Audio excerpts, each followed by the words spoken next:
ezberlemiş olduğu hadisleri sizlerle paylaşacağım. Önce de bir dinleyelim bakalım. Peygamber Efendimiz ne diyormuş? Sizde olan hayır yapan gibidir. Peygamber Efendimiz sallallahu aleyhi ve sellem şöyle buyurmuştur. Çalışmak ibadettir. Peygamber Efendimiz sallallahu aleyhi ve sellem şöyle buyurmuştur. Dua ibadetin özüdür. Peygamber Efendimiz sallallahu aleyhi ve sellem şöyle buyurmuştur. Hediyeleşin çünkü hediye sevgiye artırır, düşmanlığı giderir. Kötülük ve kötülüğe kötülükle karşılık vermek yoktur.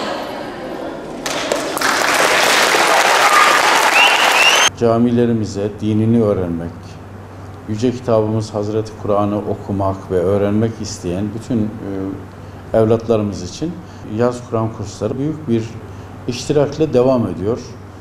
Çok büyük bir heyecan var. Her gün gittiğim yerlerde de evlatlarımızı görüyorum. Büyük bir heyecanla Kur'an'ı, duaları, namazda okuyacakları sureleri öğrenmek için çok büyük bir heyecan içinde devam ediyorlar. Bu memnuniyet verici. Malum Yüce Kitabımız Hazreti Kur'an oku emriyle başlıyor. İkra bismi rabbikellezî halak. Yaratan Rabbinin adıyla oku diyor Yüce Kitabımız. Ve ilk inen ayetlerde bu hatırlatıldığına göre okumak ve öğrenmek yaşamak için gerekli olandır. Yani bilmek ve yaşamak ancak onu tanımaya, okumaya, öğrenmeye bağlı olan bir şey. Dolayısıyla evlatlarımızın dinini bilen ve yaşayan bir nesil olarak yetiştirilmesinde yaz Kur'an kurslarımız için çok büyük bir gayret göstermemiz gerekiyor. Bu sene geçen seneye oranla şöyle baktığımızda ciddi manada %10'un üzerinde bir artışla devam ediyor yaz Kur'an kursumuz. Sevindirici bir şey. Yaz Kur'an kursları havalar ilimiz itibariyle çok sıcak olmasına rağmen ilgi çok fazla. Bu arada tabii içinde bulunduğumuz süreç zaman içinde çocuklarımıza daha çok belirlenen belli konularda topluca bilgilendirmeler de yapıyoruz bunların dışında. Kötü alışkanlıkların neler olduğu konusunda, yani uyuşturucu ile uzak durulması gerektiği noktalarda, bu ve benzer belirlediğimiz konular var. Onları uzman arkadaşlarımız marifetiyle bütün Kur'an kurslarımızda seminer şeklinde işlemeye başladık. Onları işliyoruz. Dolayısıyla bunlar zararlı alışkanlıklardan uzak tutmak, onları güzel davranışları kazandırmak için yapılması gereken bu çalışmalara büyük bir önem veriyoruz. Çocuklarımız için yaşı küçük olanlara özellikle biz camiyi sevsinler, Kur'an kurslarımızı sevsinler diye hocalarımıza tavsiye ettiğimiz uygulamalar var. Küçücük ikramlar hazırlıyoruz onlara. Hocalarımıza diyoruz ki hayır sahibi insanlarımıza da paylaşın onları. Onlara çok küçük ikramlarla gönüllerini alalım ve sevdirelim. Sevgi işin ilk basamağı, ilk adımı. Seven çok kolay mesafe alıyor.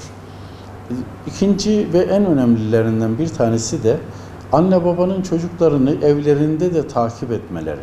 Bugün ne yaptın, neyi okudun, hangi sureyi okudun, onlarla birlikte paylaşmaları.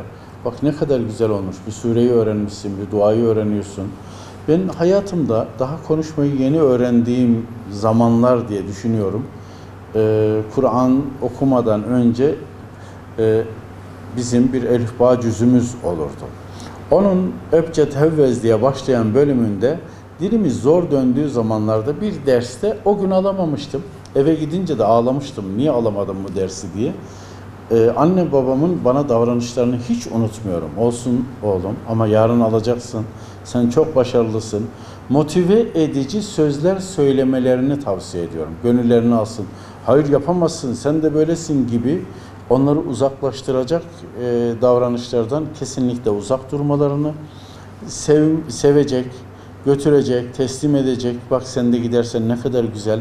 Seninle gurur duyuyoruz, seni çok seviyoruz.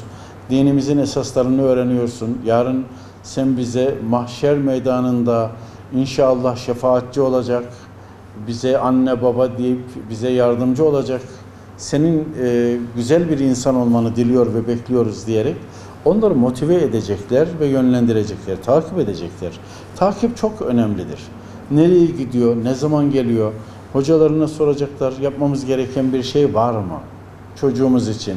Belki hocalarımızın tavsiyesi olacaktır. Çocuklarımızın rol model olarak hocalarımızı seçiyorlar, onları görüyorlar. Hem gözleri hem gönüllerine işliyor bu resim. Yani hocalarımız bu manada çok çok önemlidir. Gördüğü resim önemlidir. Hoca imajı onun beynine kazanıyor, gönlüne nakş oluyor. Bu çok önemli bir davranış. Anne babaların da bu noktada ağaç yaş iken eğilir misali, yaş iken ona şekil vermek. Yani fazla uzayan yerleri budamak tabiri caizse, onu düzgün, insanlığa yararlı bir kişi olarak yetişmesini sağlamaya katkı sunmak.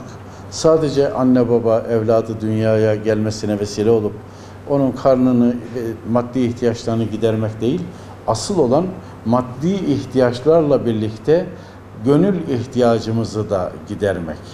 Allah inancının sağlam ve sağlıklı onda yerleşmesini sağlamak. Bunu sağladığımız zaman anne baba çok mutlu olacak inşallah.